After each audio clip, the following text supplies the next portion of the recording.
Okay, so for this quiz, we looked at this first problem. And the first problem, basically to answer this question, you just had to know horizontal asymptotes. So the degree of the top was 2, the degree of the bottom was 2, so they had the same degree. So it relied on the leading coefficient. So the leading coefficient of the top was 1 and the leading coefficient of the bottom was -2. So we were saying, okay, well, then the horizontal asymptote had to be y equals -1/2. The only one with y equals -1/2 as a horizontal asymptote, because this one was -2, this one was a -1. This one wasn't even a horizontal. This one should have been thrown out right out of the gate because we said that none of these are going to be the answer. So the only one that had a horizontal asymptote at -1/2 was A. So that was the answer, and that's how long it should have taken you to do that one. Same idea here, degree 2, so we're looking at 1/3. So we're looking for y is equal to 1/3. So a horizontal line at y equals 1/3. So this one's at -2, this one's at 3, this one's at 0. The only one that was at 1/3 was D, so the answer to that one was D.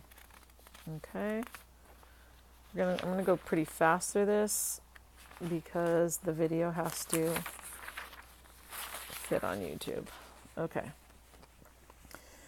So on this one, the degrees were the same, so the horizontal asymptote was -1. But if you went down, you could see this one's 0, so A was not in there. But this one was -1, this one was -1, and this one was -1. So all three of these were still in the running if you were just looking at the horizontal asymptote.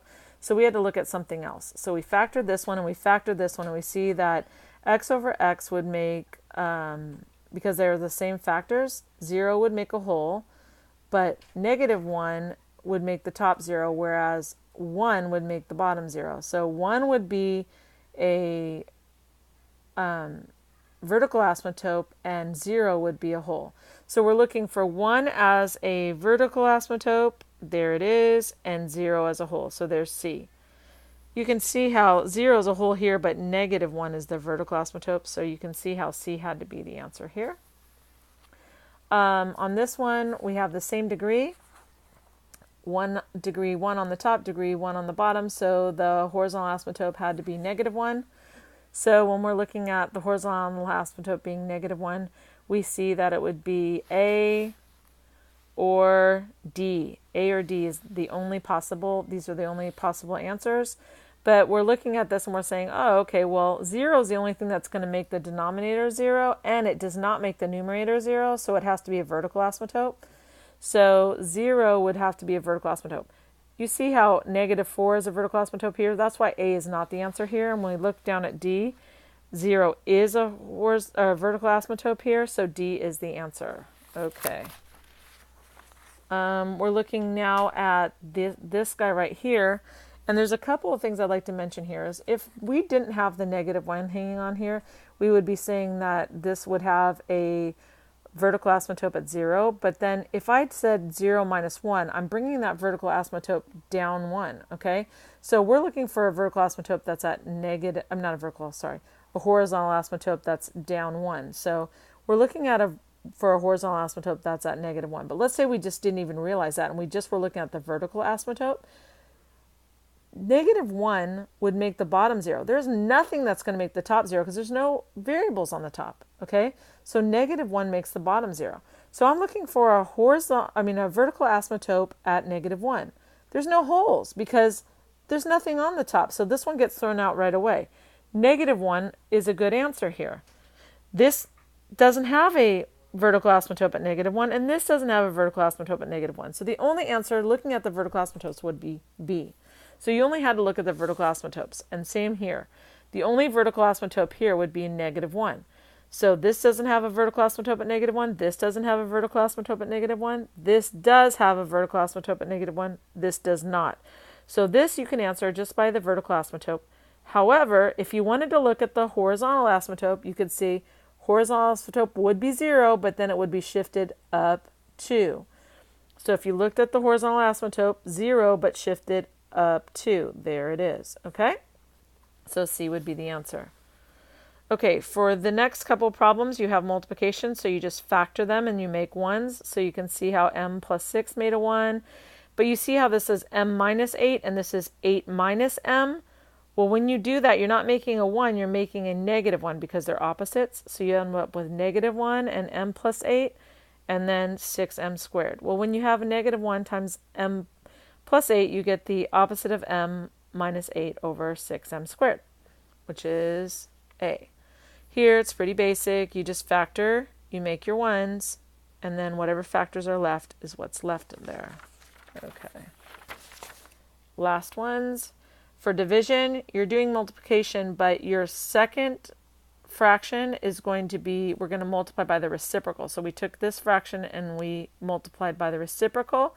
So I already have it in factored form here. So after you have done the reciprocal, you can start making ones. So we've made ones, and whatever factors were left, that's what we provided in our answer.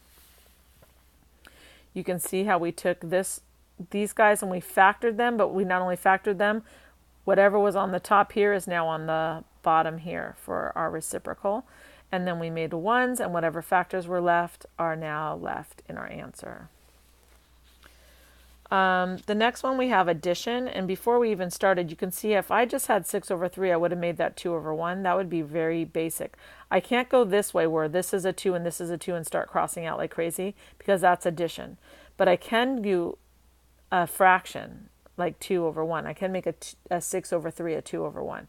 So that's what I went ahead and did. But then when I have a 1 on the denominator here and then a 2m m plus 1, I know that both of my denominators could be 2m m plus 1. So this would just be left alone, and then this I would have to have changed. And then I would just take my whole numerator and add it together, and I would have got 4m squared plus 4m plus 1 after I've multiplied everything out. Same idea here, except for it was subtraction, so we add the opposite of the numerator that follows, and both denominators had factors which were not shared at all, so we used both denominators in our common denominator. So after we multiplied and we added like terms, this was what we had left over, and that was C.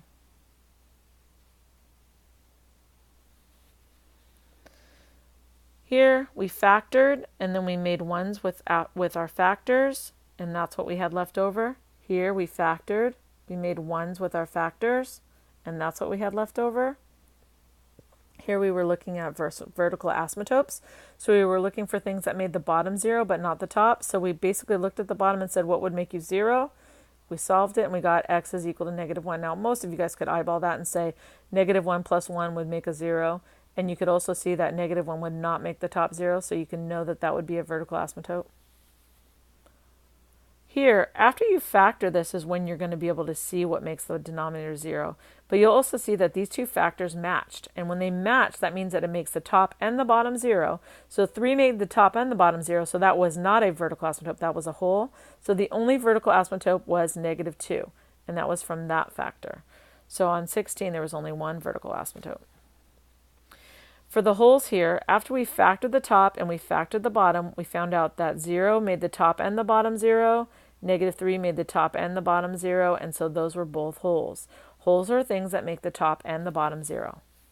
After we factored 18, we found out that there was nothing that made the top and the bottom 0 because negative 3 and 3 were the only things that made the denominator 0, and they did not make the numerator 0. So our answer for 18 was that there were no wholes. For a horizontal asymptote, we're looking for degree. So the degree of the top is the same as the degree of the bottom. So our horizontal asymptote would be negative 1/2. And the reason it would be negative 1/2 is because we're looking at the leading coefficients.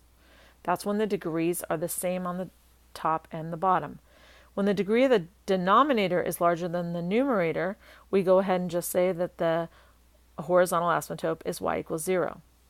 If the degree of the numerator was higher than the degree of the denominator, we would say that there was no horizontal asymptote. So we did not have a problem like this, and I hope that this helped you guys. Have a great day.